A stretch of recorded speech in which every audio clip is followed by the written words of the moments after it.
Hello guys, welcome back to our channel. അപ്പോൾ ഇന്നത്തെ video എന്താണെന്ന് വെച്ച് കഴിഞ്ഞാൽ നമ്മൾ കായംകുളത്ത് ഓണം ഫെസ്റ്റ് വന്നിട്ടുണ്ട്. നമ്മളത് കാണാൻ പോയിട്ടുണ്ടായിരുന്നു. അപ്പോൾ അവിടുത്തെ വിശേഷങ്ങളാണ്. അപ്പോൾ നിങ്ങളെല്ലാവരും പോയി കണ്ടിട്ട് വരും. അപ്പോൾ നമ്മൾ അവിടെ എത്തിയിട്ട് കയറി ചെന്നപ്പം 30 രൂപയായിരുന്നു എൻട്രി ഫീസ്. അങ്ങനെ ഞങ്ങൾ കയറി ചെന്നപ്പോൾ കുറച്ച് മീനെയും അക്വേറിയത്തിനെയും അങ്ങനെ കിളികളെയൊക്കെ കാണിച്ചു. അക്വേറിയം ഇങ്ങനെ വെറുതെ വെച്ചേക്കുവാണെങ്കിലും എല്ലാത്തിലും ഒന്നും മീനില്ലായിരുന്നു. 1-2 എണ്ണത്തിലൊക്കെ മീനുള്ളായിരുന്നു. ഭീകരമായ സാധനങ്ങൾ കിടക്കുന്നു. പൈസ കൊടുത്ത് മുതലാകുന്ന ഫെസ്റ്റാണ്. നിങ്ങൾ എല്ലാവരും തീർച്ചയായും വരണം.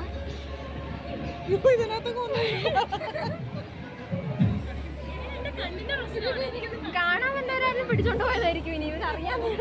അങ്ങനെ നമ്മൾ മീനുകളെയൊക്കെ കണ്ടു കഴിഞ്ഞപ്പം കിളികളുടെ സെക്ഷനാണുള്ളത്. അപ്പോൾ അവിടെ കുറേ കളറുള്ള കിളികളുണ്ടായിരുന്നു. ലവ് ബേർഡ്സും അതേപോലത്തെ കുഞ്ഞു കുഞ്ഞു കിളികളായിരുന്നു ഈ ഒരു സെക്ഷനിലുണ്ടായിരുന്നു.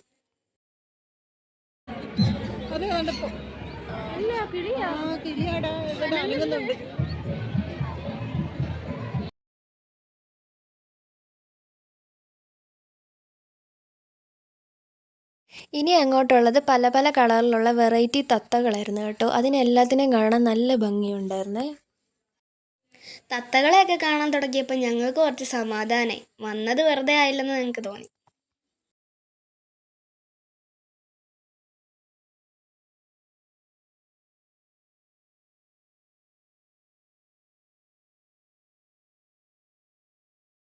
ഈ കാണുന്ന തത്തയെ കാണാൻ ഒരു പ്രത്യേക ഭംഗിയായിരുന്നു. അതിൻ്റെ തലയുടെ ഭാഗത്ത് മാത്രം നീല കളറൊക്കെ ആയിട്ട് നല്ല രസമുണ്ടായിരുന്നു കാണാൻ. പിന്നെ ഞങ്ങളിങ്ങനെ നോക്കി നോക്കി വന്നപ്പോൾ ദേണ്ട നിൽക്കുന്ന ഒരു റെഡ് കളറുള്ള തത്ത. ഞങ്ങൾക്ക് എല്ലാവർക്കും ഇതിനെ ഒരുപാട് ഇഷ്ടമായി. അത് കഴിഞ്ഞപ്പോൾ കുറച്ച് കോഴികളായിരുന്നു കേട്ടോ. കുറച്ച് വെറൈറ്റി ടൈപ്പ് കോഴികൾ, ബ്ലാക്ക് ആൻഡ് വൈറ്റ് കളറിലായിരുന്നു അതൊക്കെ. പിന്നെ ഇടയ്ക്ക് കുറച്ച് ലവ് ബേർഡ്സ് ഉണ്ടായിരുന്നു.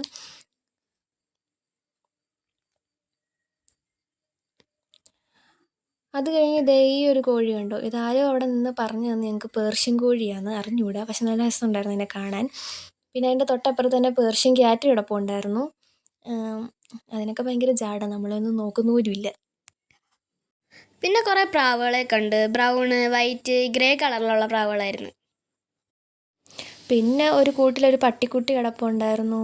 പിന്നെ അരയന്നം. പിന്നെ ഒരു ചേട്ടനാണെങ്കിൽ സൈഡിൽ നിന്ന് കഴുത്തേലും കയ്യിലും ഒക്കെ പാമ്പിനെ വെച്ചിട്ട് കാണിക്കുന്നുണ്ടായിരുന്നു. നമുക്ക് നല്ല പേടിയുണ്ട്, നമ്മൾ ആ ഏരിയയിലോട്ട് നോക്കിയതേ ഇല്ല. പിന്നെ കുറേ കടകളായിരുന്നു ഉണ്ടായിരുന്നത്. ഇതേപോലെ ക്ലേ കൊണ്ടുള്ള പോട്ട്സും അച്ചാറ് കടയും. അതിനുശേഷം പിന്നെ കുറേ റൈഡ്സിൻ്റെ ഒക്കെ സെക്ഷനായിരുന്നു. കുറേ റൈഡ്സൊക്കെ ഉണ്ടായിരുന്നു. നമ്മൾ 2 എണ്ണത്തിൽ കയറിയിട്ടുണ്ടായിരുന്നു. ഈ കാണുന്ന റൈഡിലായിരുന്നു നമ്മൾ ആദ്യം കയറിയത്.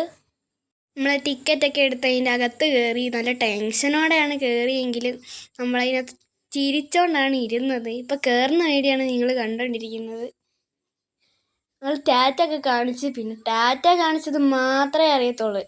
വിട്ട് കഴിഞ്ഞിട്ട് ഞങ്ങളുടെ തലയൊക്കെ എവിടെയോ പോയതുള്ള ഒരു ഫീലിലായിരുന്നു ഞങ്ങളിരുന്നത്. പിന്നെ പേടിയുണ്ടെന്ന് അറിയാതിരിക്കാൻ വേണ്ടി ഇടയ്ക്ക് കൈയൊക്കെ പൊക്കി ടാറ്റ കാണിക്കുന്നുണ്ടായിരുന്നു.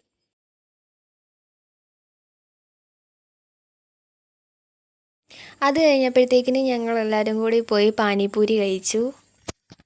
അധികം തിരക്കൊന്നും കാണത്തില്ലായിരിക്കും എന്നാണ് വിചാരിച്ചത്. പക്ഷേ ആ ടൈമൊക്കെ ആയപ്പോഴത്തേക്കിനും നല്ല തിരക്ക് കൂടുന്നുണ്ടായിരുന്നു. പാനിപ്പൂരി നല്ല ടേസ്റ്റൊക്കെ ഉണ്ടായിരുന്നു കേട്ടോ. അതിങ്ങനെ കഴിച്ചുകൊണ്ടിരുന്നപ്പോൾ ഞങ്ങൾ ആലോചിക്കുമായിരുന്നു അടുത്തതിന് ഏത് റൈഡിൽ കയറണമെന്ന്. അടുത്ത് നമുക്ക് എല്ലാവർക്കും കൂടി കയറാൻ പറ്റിയ എന്തെങ്കിലും റൈഡ് ഉണ്ടോ എന്ന് നമ്മളിങ്ങനെ പ്ലാൻ ചെയ്തുകൊണ്ട് നിൽക്കുമായിരുന്നു. അങ്ങനെ നമ്മൾ വിചാരിച്ച് ലാസ്റ്റ് വള്ളത്തിൽ കയറാമെന്ന്. അതാകുമ്പോൾ എല്ലാവർക്കും കൂടി ഒരുമിച്ച് കയറാമല്ലോ, പേടിയും വരത്തില്ല എന്ന് വിചാരിച്ചൊക്കെയാണ് കയറിയത്. പക്ഷെ നല്ല അലറലൊക്കെ ആയിരുന്നു. അങ്ങനെ വേണ്ട വള്ളത്തിലോട്ട് നമ്മൾ കയറാൻ വേണ്ടി പോവുകയാണ്. അവിടെ പോയി നമ്മൾ ടിക്കറ്റൊക്കെ എടുത്ത് അകത്തോട്ട് കയറുവാണേ. അങ്ങനെ ഞങ്ങളെല്ലാവരും കയറിയിരുന്നപ്പോൾ ഭയങ്കര ഹാപ്പി ആയിട്ടൊക്കെ ആയിരുന്നു ഇരുന്നത്. എന്നിട്ട് ഇറങ്ങിയപ്പോൾ എല്ലാം തല ഇറങ്ങി ഒരു പരുവായി. അത് കഴിഞ്ഞപ്പോഴത്തേക്കും ആ റൈഡിൽ കയറിയതിൻ്റെ ക്ഷീണം മാറ്റാൻ വേണ്ടി ഞങ്ങൾ വീണ്ടും പോയി കോളിഫ്ലവർ ബജിയൊക്കെ കഴിച്ചു. അത് കഴിഞ്ഞ് പിന്നെ ഞങ്ങളെല്ലാവരും ചോക്കോബാറും വാങ്ങി കഴിച്ച്. അത്രയൊക്കെ ഉള്ളൂ. അത് കഴിഞ്ഞിട്ട് ഞങ്ങൾ ടാറ്റ ബൈ ബൈ പറഞ്ഞ് വീട്ടിൽ പോയി. വീഡിയോ ഇഷ്ടപ്പെട്ടാൽ എല്ലാവരും ലൈക്ക് ചെയ്യുക, കമൻറ്റ് ചെയ്യുക.